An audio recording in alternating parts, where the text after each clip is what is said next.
The storm continued to blow like an unstoppable wind, sweeping through the city with violent winds and belting rains. But in the midst of the chaos, something small, something fragile, was stirring. A small, shivering puppy no bigger than a loaf of bread fought that deluge. His fur was sopping, his small legs struggling to get him anywhere. He didn't know where he was headed, but he had to keep going, because if he quits now, he may not make it. He had been abandoned. They left him alone in the dark with no one to care for him, and in that instant, the world felt as frigid as it had ever been. Then, far in the distance, a glow, a torch against the freezing cold of the night. A fire station. The little pup didn't know what it was, but something in him said to go there. He willed his tired feet to move, step after small step, and just as he got to the big red doors, his legs collapsed. He collapsed. Inside, I saw the firefighters joking, drinking coffee. Nothing's going on. They had no clue what was out there, waiting just outside their door. Firefighter Mike was the first one to pick up on that.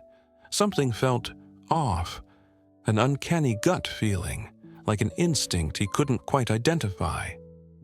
He rose to his feet, his eyes wandering toward the entrance. Then he saw it. A small, quivering body tucked against the door, scarcely breathing. His chair scratched the floor as he dashed up. He opened the door, and the cold wind met him like a wall. But all he cared was about the little life that was laying in front of him. He got down to where that was and reached out slowly. "Hey, buddy, it's okay, I got you," he whispered. The puppy opened its eyes a little, weakened, drained, but there was something more within them, something that made Mike's heart stop. Desperation, a silent plea for help. Mike didn't hesitate. He picked up the puppy and could feel how light and fragile he was. The little one hardly moved, but weakly quivered.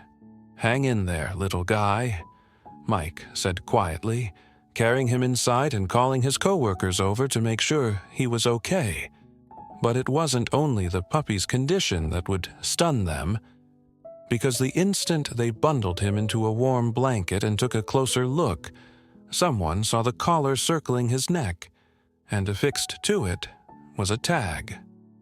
Mike picked it up, slapping the rain and dirt off it, and when he finally read the name that was engraved on it, his blood ran cold. What they found that night would change everything, and this was only the start. Mike held the little metal tag between his fingers, and his hands shook. The engraving had been smudged by the rain, but as he wiped it off, the name was unmistakable. His breath hitched, his heart pounded, and in that moment, every single firefighter in that room knew what was coming. Because this wasn't just some lost puppy, and the name on his tag wasn't supposed to exist. The tiny, shivering body of the puppy lay in Mike's arms, bundled in a hot towel. His colleagues crowded around, looking concerned. "Where did he come from?" one of them asked, kneeling for a better view. Mike shook his head.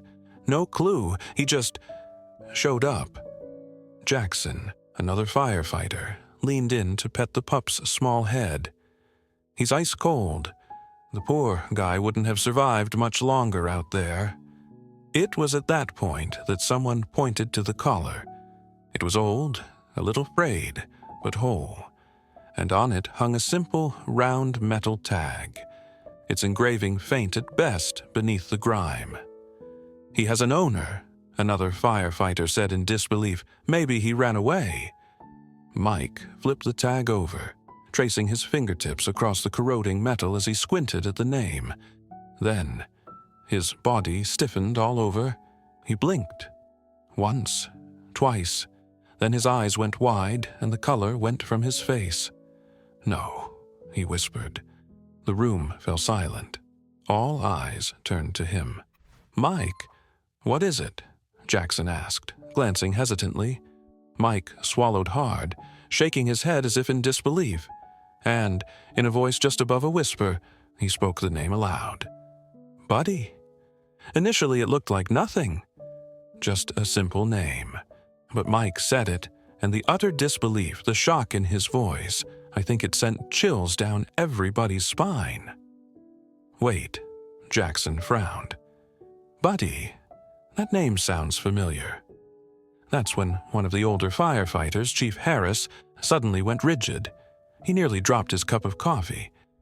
He looked back at Mike, then at the puppy, his face as pale as a ghost. "It can't be," Harris muttered as he stepped forward. That's impossible." The fire station back then was different. No one would remember that night, the night the world turned upside down. There had been a fire, just down the street, a deadly house fire. The team arrived at a scene where the flames raged like a beast in the night. Mike remembered it like it happened yesterday. The muffled screams, the splintering wood, the smoke that scorched his throat, and through it all, the sound of a dog barking. A dog that wouldn't leave his owner's side. A dog named Buddy. They had fought to save him, fought to pull him from the flames. But in the end, Buddy never made it out. Or at least, that's what they'd thought. Mike's fingers clenched around the tag as he looked down at the puppy in his arms. The same name, the same eyes, the same unwavering spirit.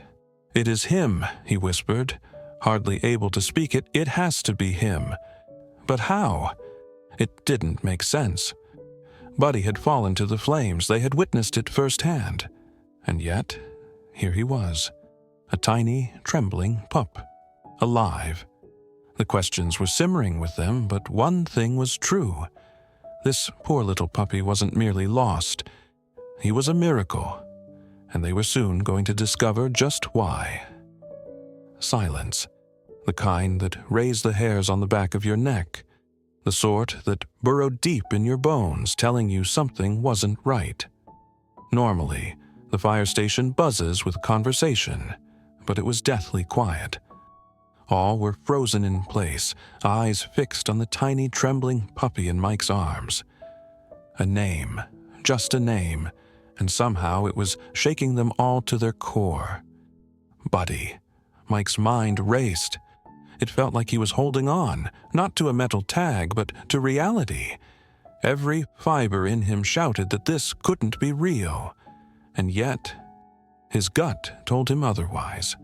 But he got lost in that fire. They had seen it. They had felt the heartbreak of feeling like they couldn't save him. So how was this little one here now? Alive, breathing, gazing up at him with the same unswerving devotion.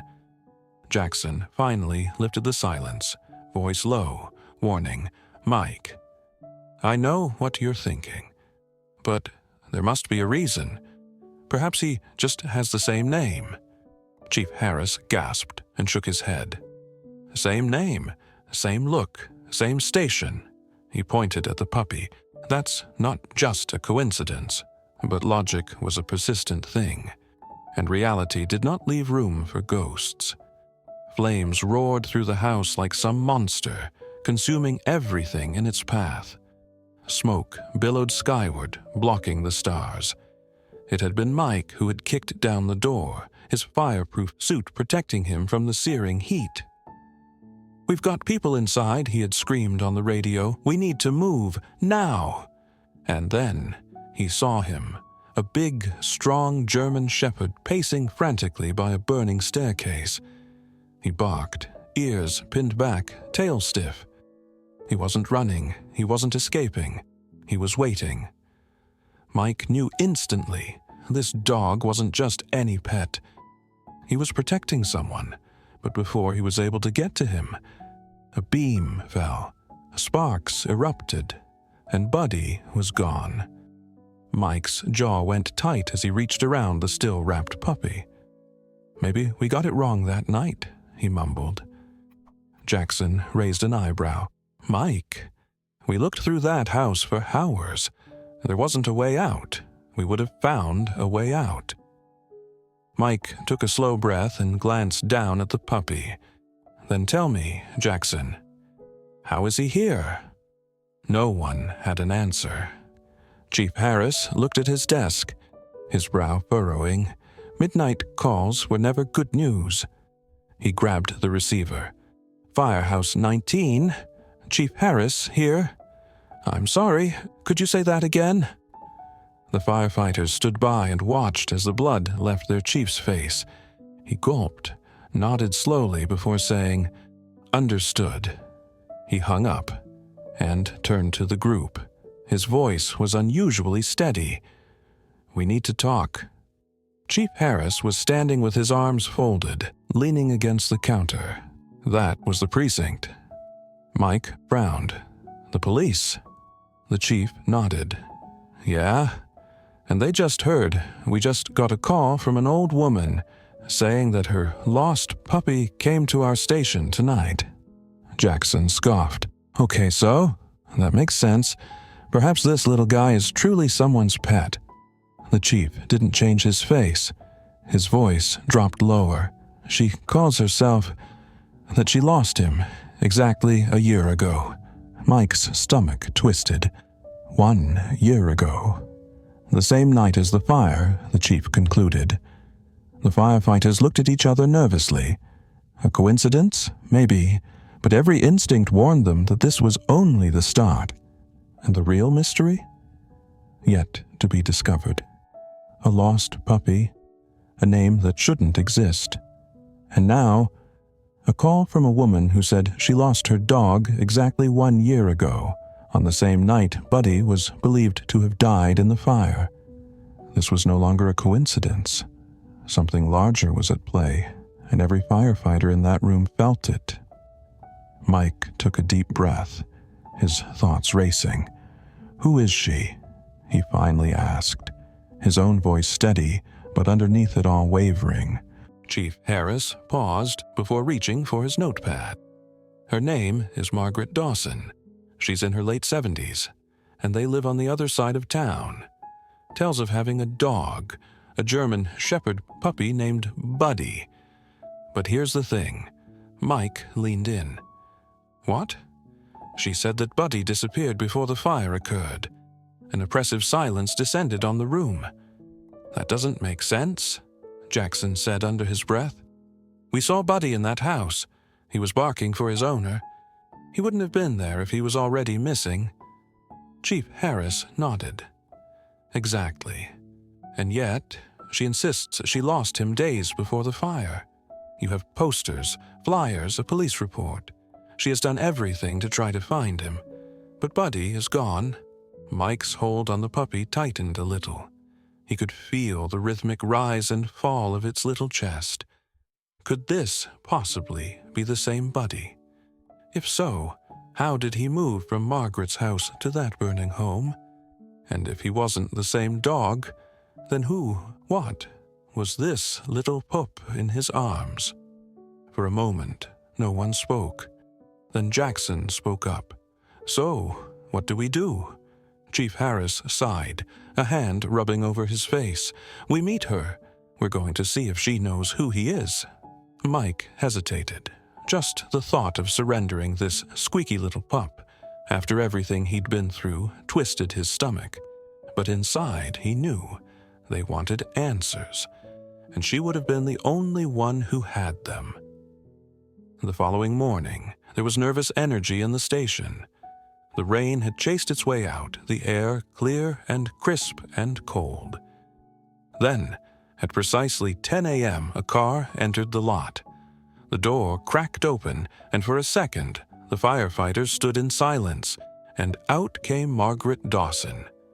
She was fragile but erect, gray hair combed under a knit hat. She held in her hands a small, tattered photo, her eyes darting across the group before settling on the even smaller package in Mike's arms. Her breath caught. Her lips parted slightly, and her fingers quivered around the photograph. "Oh, my," she whispered. "Buddy?" It's like the tidal wave of that one word came crashing down. Mike took a measured step forward. "Mrs. Dawson, do you know who he is?" Margaret didn't respond right away. Instead, she drew a shaky breath, then extended the photo. This was my buddy. I snapped this photo a week before he vanished." Mike gently picked up the photo and looked down at it. His heart skipped a beat, because looking back at him was a German Shepherd puppy. The same floppy ears, the same soulful brown eyes, that same tiny white patch on his chest. There was no doubt about it. The puppy in his arms looked just like the one in the picture. And yet, something was off. Because Buddy had burned up in that fire, hadn't he? Margaret raised the dog's paw, his soft fur touching her fingertips. Her voice broke as she spoke. "Buddy, is that really you?" The puppy wiggled and let out the slightest whimper. And then, as if connected by an invisible thread, he raised his little head and licked her hand. Margaret gave a small sob. "Oh, my sweet boy." And just like that, everything they thought they knew collapsed. Because this was no longer just a lost dog story. This was something much different. And the truth was about to change everything. The fire station was pat on the back. No one spoke. No one even breathed. Because at that moment, as Margaret reached out to touch the tiny puppy's fur, something impossible had just occurred. The dog she thought had been lost a year ago, the dog that had gone missing before the fire, the dog the whole world assumed had burned up in the flames, was so close, alive, or at the very least, it felt that way. Mike watched Margaret's fingers quivered on the puppy's head. Tears filled her eyes and she whispered, "Buddy, oh, my sweet Buddy." The little dog, wrapped in a blanket, gave the softest whimper. Then instinctively he leaned into her touch. It was a small movement, subtle, but it was enough. Margaret stifled a soft sob. "It's really you," Jackson squirmed, stealing a look up at Mike. "I know. It has to be a coincidence, right?" Chief Harris did not seem so sure. His arms crossed, he plagued her with an unreadable expression as he studied the small dog curled in Margaret's arms. Mike inhaled deeply, his head spinning. "Mrs. Dawson," he said carefully, "are you absolutely sure this is your Buddy? I know the likeness is uncanny, but we found him last night, alone, and, well..." Margaret shook her head, her voice steady as she fought back tears. "I would know him anywhere." She took something out of her coat pocket, a tiny, crumpled bit of paper. She opened it with trembling hands and held it out to them. It was a missing poster, old, worn, but still legible, and there, in the middle, was Buddy. Same face, same floppy ears, same soulful brown eyes. Margaret sniffled, clutching the poster to her chest. "I looked for him and went everywhere, but he never returned home." Mike rubbed a hand through his hair. "So how did he wind up in that burning house?" Silence. No one had an answer. Margaret frowned, toying with the firefighters. What do you mean? What house?" The air in the room shifted. The warmth, that same feeling from before, was gone, and in its place was an eerie stillness. Mike hesitated. "Mrs. Dawson? The last time we saw Buddy was the night of the fire. We located him in a house a few blocks away from here. By the time we got there, the place was already half gone." Margaret's face paled. "That's not possible. He disappeared a few days before that. He had no business being anywhere near that part of town." Jackson crossed his arms. "Well, someone had to have him because he was there that night." Margaret shook her head. No, that does not make any sense. She stopped abruptly. Her eyes widened slightly, as if an idea had just occurred to her. Mike caught it instantly. "What? What is it?" Margaret hesitated. Then she said in a voice barely above a whisper, "There was a man." The room went still. "A man?" Chief Harris echoed. "What man?" Margaret swallowed hard. "A couple of days before Buddy disappeared, a man was in my neighborhood. I saw him several times strolling up and down the street.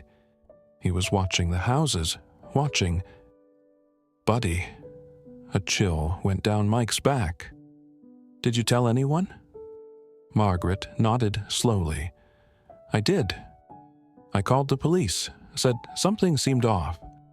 But they said there was not much they could do unless the man did something. And then, the next day, Buddy was gone." Jackson exhaled slowly. "So, you think someone took him?" Margaret's voice was just above a whisper. "I know someone did." Mike could feel his fingers tighten on the blanket around the puppy. If Margaret was correct, Buddy hadn't simply gone astray. He had been taken. And somehow, he had been in that burning house. But why? And more importantly, who had put him there? For the first time since all this started, Mike wasn't confident that what they were dealing with here was just a lost puppy. This was something else, something darker, something none of them had anticipated, and they were just starting to scratch the surface. A man, a stranger, someone keeping an eye on Buddy before he went missing. It was the first real clue, and yet, if anything, it raised more questions. Why would you steal a puppy? What is he doing in that burning house? And more importantly, was this actually Buddy, or was something else going on here? Mike could feel the weight of these questions bearing down on him. But there was one thing he knew for sure. Whatever this was, it wasn't over. The firehouse was full of tension in the air. Margaret's words hung in the air, forming around them an invisible cocoon. No one knew what to say. For a long time, it was quiet, until finally Chief Harris spoke. "Mrs. Dawson, this man you saw, do you have any other memory of him? What he looked like? What he was doing?" Margaret hesitated. "I only saw him a few times, but he gave me a bad feeling. He was tall, perhaps in his late 40s, wore a dark coat, and he always kind of looked at Buddy, not just at the houses." Mike looked at Jackson. "Did he ever try to get close to you?" She shook her head. But the last time I saw Buddy, he was out in the yard. I went in for maybe a couple of minutes, and when I came out, he was gone." A heavy silence came over the group. Mike rubbed a hand across his face. If this guy took Buddy, and then somehow Buddy ended up in that burning house... Jackson folded his arms. That either means the guy lived there, or he intentionally placed him there. You could feel a cold chill pass through the room at that thought. Margaret looked down at the little dog on her lap, stroking his fur. "I just don't get it. How is he here now? I thought that he was lost forever." The puppy whimpered softly, curling next to her as if he knew it all. Mike was watching that interaction closely. There was something familiar in the puppy's eyes. But could it really be Buddy? Or was this simply what they wanted to believe? And then all of a sudden, the puppy did something that really stopped everybody in their tracks. He raised his tiny head and gave a low, familiar bark. "Oh, no!" Margaret gasped, bringing her hands to her mouth. "That bark!" Jackson frowned. "Wait, what? It's just a bark?" "No," Margaret interrupted, shaking her head violently. Buddy had a special bark, a way he sounded when he was really excited. Every single time I came home, he would do that. It was just his way of communicating with me. The firefighters looked at each other. They had all heard a dog bark and bark. But for a woman to recognize a certain bark after one whole year, that was something unique. Mike exhaled sharply. Okay, let's say this is Buddy. Somehow he survived. Somehow he found his way back here, but we don't have one yet. Jackson nodded. Yeah, like why he was in that house in the first place. Chief Harris's voice was strong. And who put him there? A great silence settled in the room. The pieces of the puzzle were there, scattered, waiting to be assembled. But the biggest question lingered. Yes, was the fire that night really an accident? A stolen dog, a mysterious man, a fire that shouldn't have occurred, and now a puppy who shouldn't be alive. The questions just kept accumulating, but each answer they found only deepened the mystery. What happened to Buddy? How did he get there in that burning house? And most of all, who was behind it all? Mike didn't know what they were up against anymore. But one thing was clear. This wasn't merely about a lost dog. This was something very, very different. It was the heaviest I'd ever felt in the firehouse.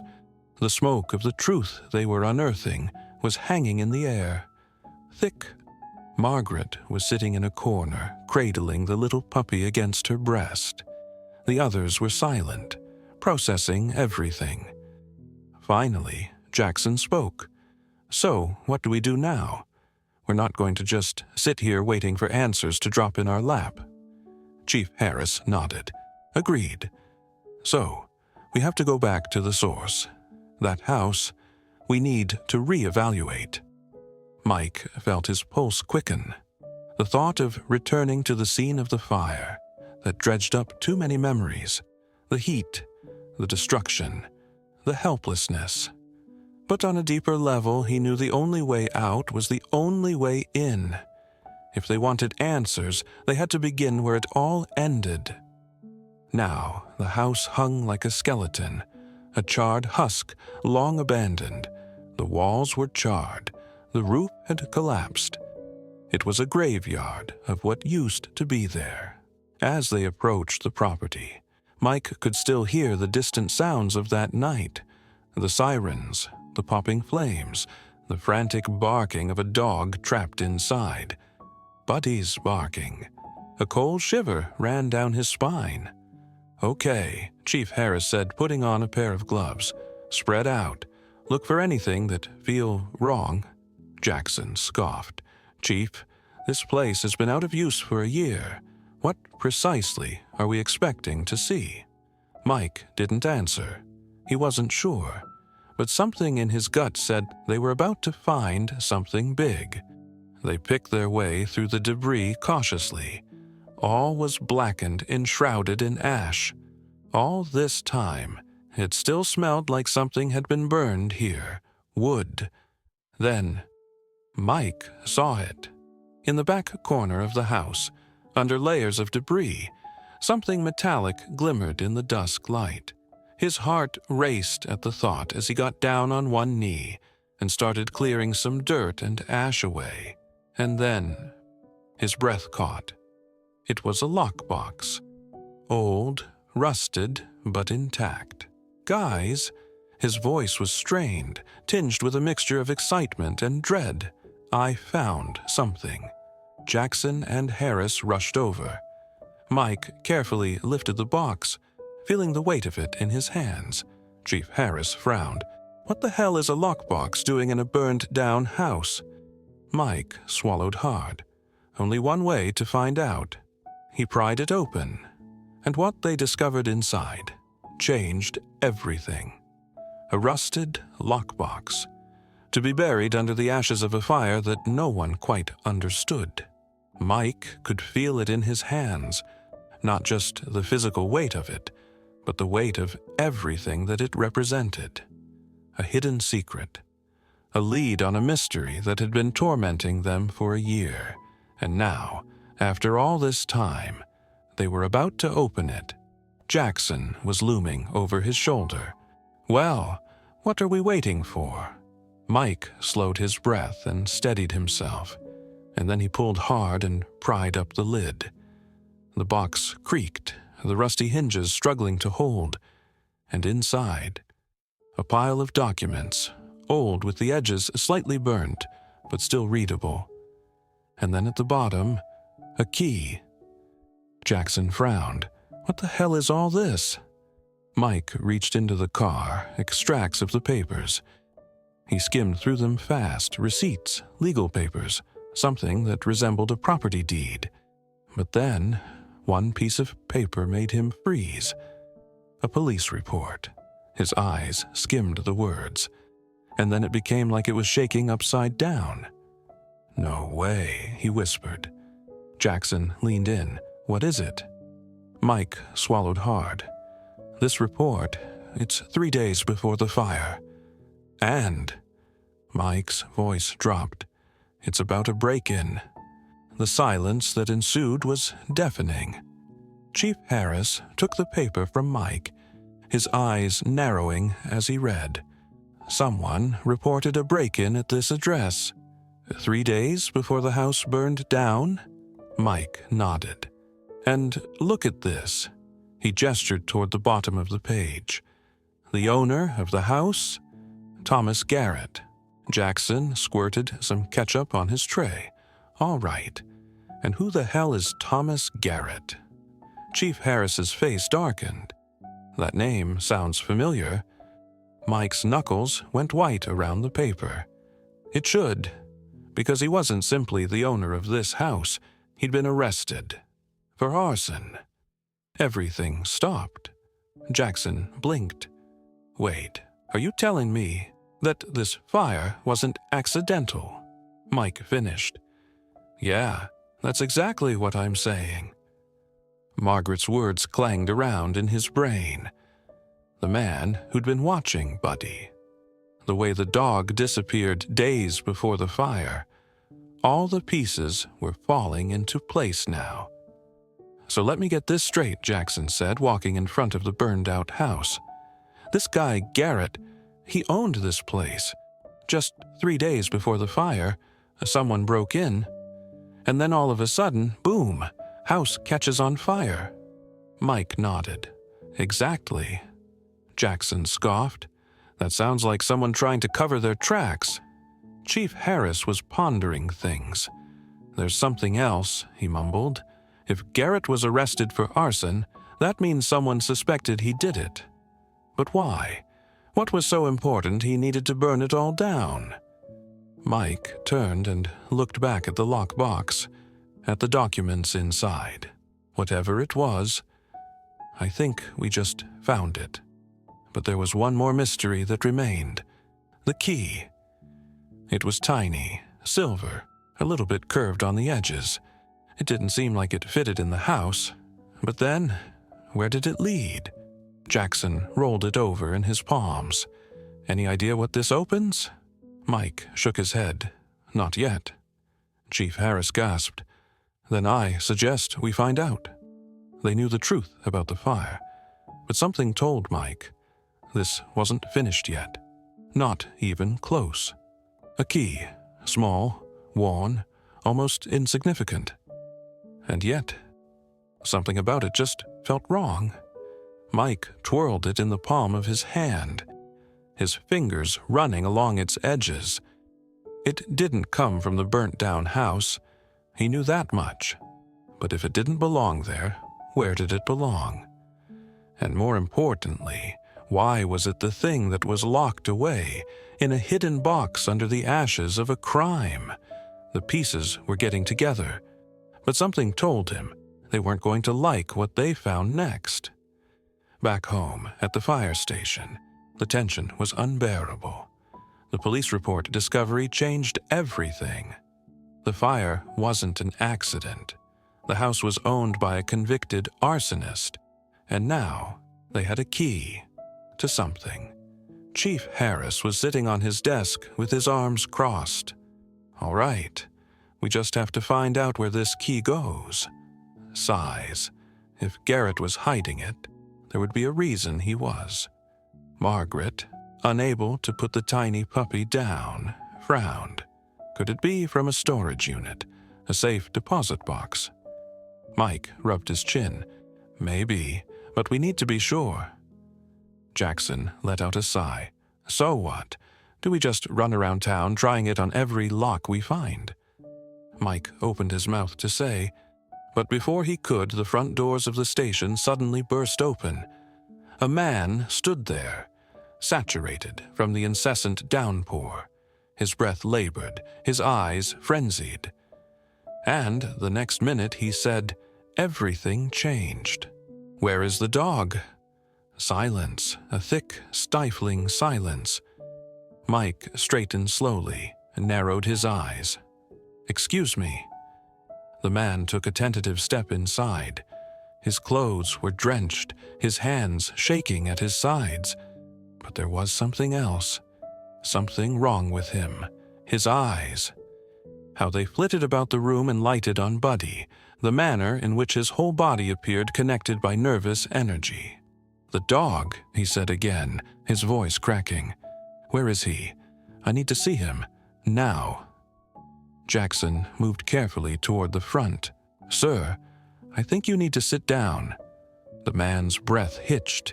His fists clenched. You don't understand. That dog, you know, he ain't supposed to be here. It sent a chill through the room.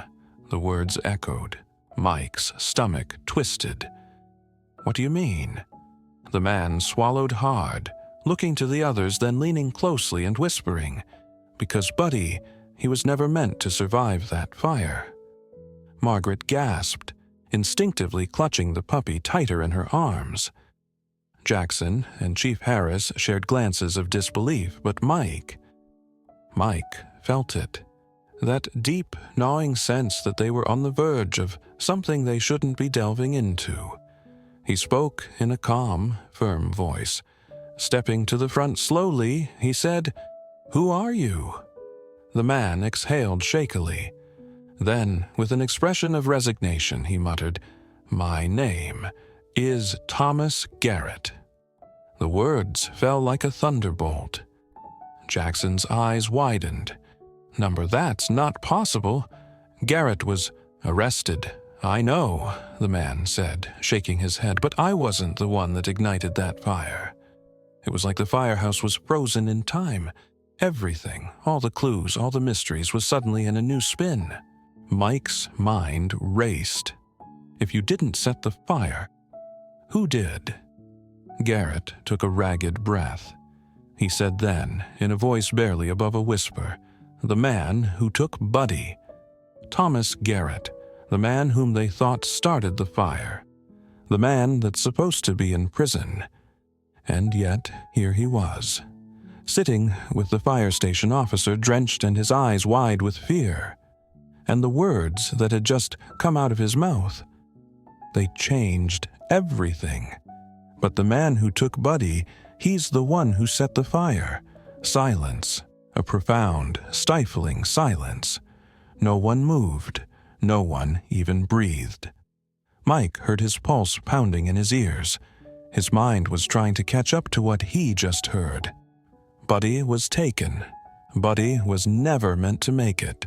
And the fire? It had been started by someone else. "You better start talking," Chief Harris finally said, low, dangerous, "because as far as I know, you were arrested for arson." Garrett barked a mirthless laugh and dragged a trembling hand through his dripping hair. "Yeah, that's what they wanted everyone to believe." Jackson folded his arms. "Oh, so what? You're the victim now?" Garrett's jaw tightened. "Number, I made mistakes, big ones, but I didn't start that fire. And if you don't start listening, you are going to miss the real threat." The words hung in the air. The real threat. Mike narrowed his eyes. "Who?"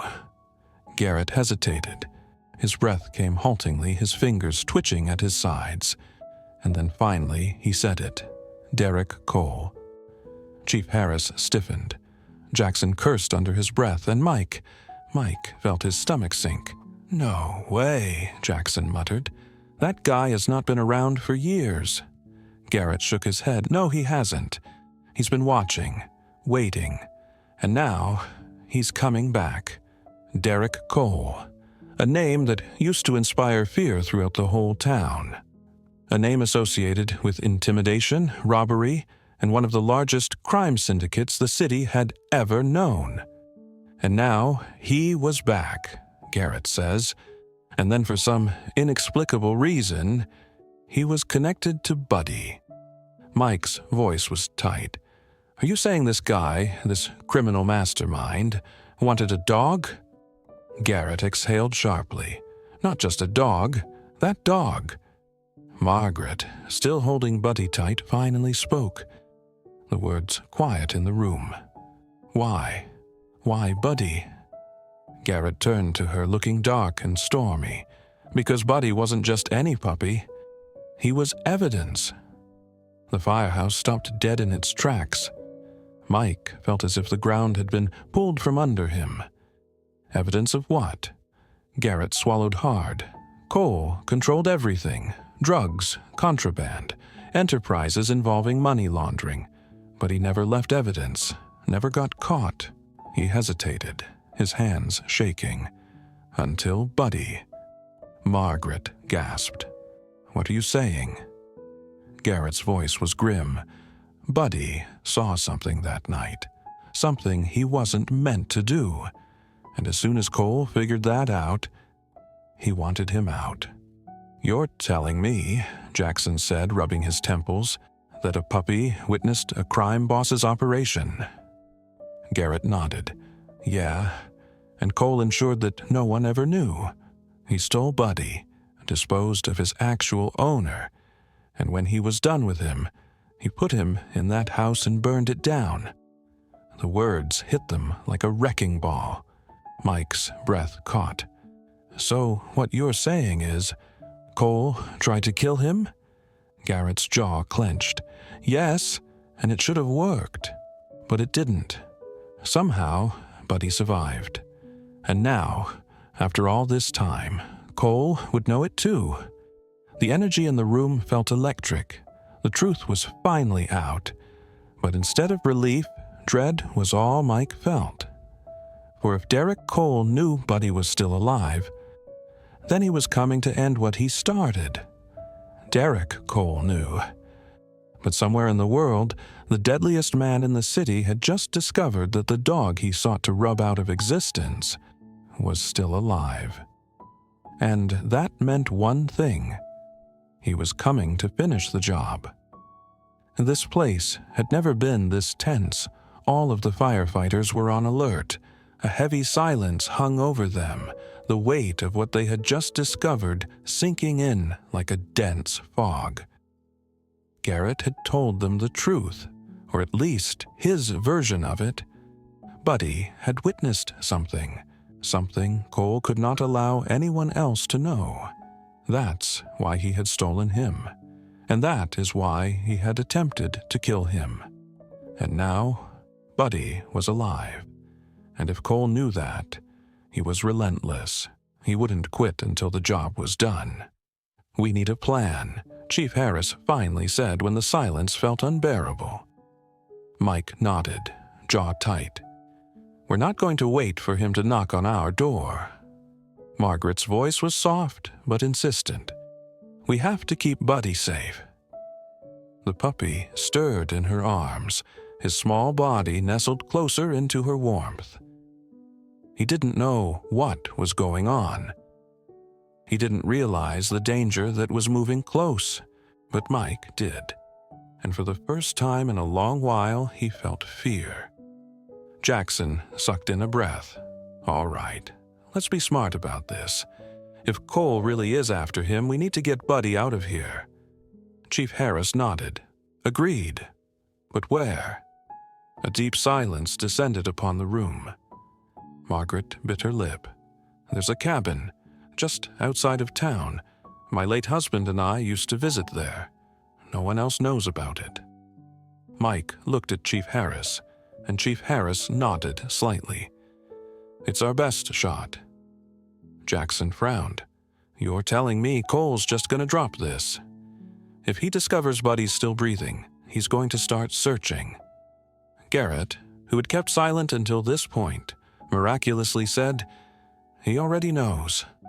The room went still. Mike turned to him slowly. "What do you mean?" Garrett exhaled sharply. "Cole, he sees everything. He really does. If I see that Buddy is alive, it means he will too. If he doesn't already." Margaret said, her voice urgent. "Then we need to leave, now." It was a busy fire station. Margaret grabbed a small bag, gently wrapping Buddy up in a big blanket. Shortly thereafter, Chief Harris had one of the old department SUVs erased from the record, an undocumented vehicle. Jackson scanned the perimeter again to be sure no one was watching. Mike got supplies in the vehicle, his gut telling him this was their only shot. They were not given any time. "All right," Chief Harris said, closing the SUV's door. "Margaret, you take Buddy and you stay at the cabin. No contact, no phones. You go home, and you don't come back until we are ready to say it's safe." Margaret hissed, her eyes blazing. "I'll keep him safe." Mike put a hand on her shoulder. "When this is over, we'll come for you." She gave a small smile. "I know." But as she got into the car, holding Buddy close, Mike couldn't shake the feeling that this wasn't going to go the way they wanted it to go. Because men like Derek Cole never stopped looking. And, sooner or later, High was going to find them. The SUV vanished into the night, red taillights receding against the empty street. Margaret was gone. Buddy was safe. For now. But Mike knew not to relax, because somewhere out there was watching Derek Cole. And if he had been as dangerous as Garrett said he was, then this wasn't over. Not even close. Back inside the firehouse, the weight was thick. No one spoke. No one moved. They were all thinking the same thing. This was going to end in one of two ways. Either they stopped Cole, or he found Buddy, and there was only one of them walking away from this. Finally, Jackson spoke out. "All right, he's going to get to know where Cole is before we know where he is." Chief Harris nodded. "Agreed. We need intel. If he's truly back, someone in this city knows." Mike exhaled slowly. "Then let's start looking." The police station was the first stop. Chief Harris had people he was connected to. He called in a couple of favors, called a few people, and before long they were staring at a file that sent shivers down Mike's spine. Cole wasn't just back. He had never left. "This doesn't make sense," Jackson said under his breath while thumbing through the reports. "If Cole has been here all this time, then why hasn't anyone stopped him?" Mike clenched his jaw. "Because he's careful. He doesn't leave trails. He doesn't make mistakes." Chief Harris inhaled sharply. "Then we need to force one." Margaret's SUV raced down the deserted highway, and there was an entire night ahead. She kept looking back in the rear view, her heart racing. Every set of headlights, every shadow near the road, sent a spike of fear through her. Was someone following her? Buddy shifted in the passenger seat and whined quietly. Margaret leaned in and stroked his fur. "It's all right, sweetheart. We're almost there." But even as she uttered the words, she didn't know if she believed them. At the fire station, the plan was coming together. "Okay," Chief Harris said, gesturing to a city map. "Cole moves in the shadows, but even the largest predators have a territory." Mike's eyes narrowed. "And where do we start?" Jackson smirked. "Easy. We rattle the cages." The plan was simple. They were not going to wait for Cole to come to them. They were going to make him reveal himself. Margaret gripped the wheel hard as she turned onto the dirt road that would take her to the cabin. The trees closed in on her. Their shadows sprawled across the earth like fingers reaching. She breathed out sharply, her hands gripped tighter around the steering wheel. Just a little further. Buddy raised his head, ears standing up. Then suddenly, he growled. A low, deep sound that sent ice through Margaret's veins. Her blood ran cold. Because Buddy wasn't growling at thin air. Someone was out there. The forest was silent. Too silent. Margaret clutched the steering wheel, her knuckles whitening as Buddy growled low in her lap. His little body was stiff, his ears pinned back, his eyes fixed on something. Someone hiding in the darkness outside the cabin. Her heart pounding, she swallowed hard. She didn't have to see him to feel he was there. They had been found by Derek Cole. Hours away, Mike received a phone call. As soon as he saw Margaret's name, a cold dread settled in his stomach. He answered immediately. "Margaret?" A shaky breath, then a whisper. "They're here." Mike shot up from his seat. "Who?" A beat of silence, then a loud bang, a shattering window, and then the line went dead. Mike floored the gas pedal, the SUV roaring down the deserted road. Jackson was already checking his gun. Chief Harris leaned forward, his jaw clenched. "We should have seen this coming," Jackson said under his breath. "We should have never let her walk by herself." Mike clenched his jaw. "It doesn't matter now, and we get there, and we end this." Chief Harris inhaled sharply.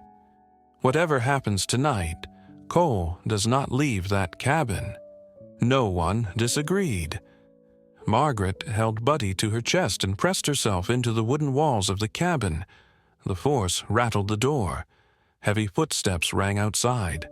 Then the voice came. Smooth, controlled, dangerous. "I know you're in there, Margaret." Her blood ran cold. The voice was closer now. "Come on, let's not make a big deal out of this. Just give us the dog and we'll be on our way." Buddy whined, burrowing deeper into her arms. Margaret closed her eyes tight. "Over my dead body." Silence. Then, "That can be arranged." Mike didn't even have time to pull the car into park before he was out with the gun drawn. Jackson was right behind him. Chief Harris was on perimeter coverage. They could hear it, the struggle inside. A gunshot, a shout, a barking dog. Mike didn't hesitate. He slammed the door with everything he had, splinters flying as the lock broke. The scene inside was chaos. Margaret was in the corner, arms wrapped tightly around Buddy. A man dressed in black was standing over her with a gun. Derek Cole. His dark eyes snapped to them, a smirk curling his lips. Right on time. Jackson lifted his gun. "Get away from them." Cole didn't move. "You don't know what you're dealing with, do you?" Mike's voice was ice cold. "I know enough." Cole cocked his head at me, a bemused look crossing his face. "Do you?" Then he moved. A blur of motion, a flash of silver, and suddenly a knife was in his hand. Time slowed. Cole lunged. Margaret screamed. Buddy barked furiously. Mike acted on instinct. He raised his gun and fired. The shot reverberated in the cabin. Cole staggered. His smirk faltered. His hold over the knife faltered. He fell back, slamming into the wooden table before falling to the ground. Silence. Then a small, broken PHT from the ground. Cole's breath was labored, and he had his hand pressed to his chest. He lifted his gaze toward Mike, something almost amused in his dark eyes. "Looks like I underestimated you," he rasped. Mike didn't move, didn't lower his gun. He just looked down at the man who caused so much hurt, so much devastation. You should have stayed in the shadows, Cole." Cole exhaled one last time and was still. The chaos settled. Jackson found a pulse on Cole. Nothing. It was over. Margaret dropped to her knees, holding Buddy close. She was Jericho, and tears streamed down her face. But this time, they weren't out of fear. They were from relief. Buddy, knowing it was safe at last, licked her cheek, his tail wagging slowly. The storm had passed. Chief Harris sighed, rubbing his hand across his face. "Damn, that was close." Jackson laughed shakily. "Yeah, let's not do that again." With that, Mike holstered his weapon, still keeping his eyes on Cole's lifeless form. The nightmare was finally over. He turned to Margaret and extended his hand. She took it, her grasp unexpectedly firm. "Thank you," she whispered. Mike gave a small smile. "You don't have to thank me." He looked down at Buddy, who looked up at him with those same knowing eyes. "We protect our own." The firehouse was quiet again. Golden light poured through the windows and across the station floor. Margaret sat on the worn couch. Buddy nestled at her side, his mini tail wagging with lazy enthusiasm. He was home. Finally home. Mike squatted next to him, scratching behind his ears. "You really are one tough little guy, aren't you?" Buddy barked happily, a sound that, for the first time in many years, wasn't bathed in fear. Mike smiled. "Yeah, I thought so." Soft fade out. Music swells. The screen fades to black. Some stories don't just end. They begin afresh. And for Buddy, that was only the beginning of a new life.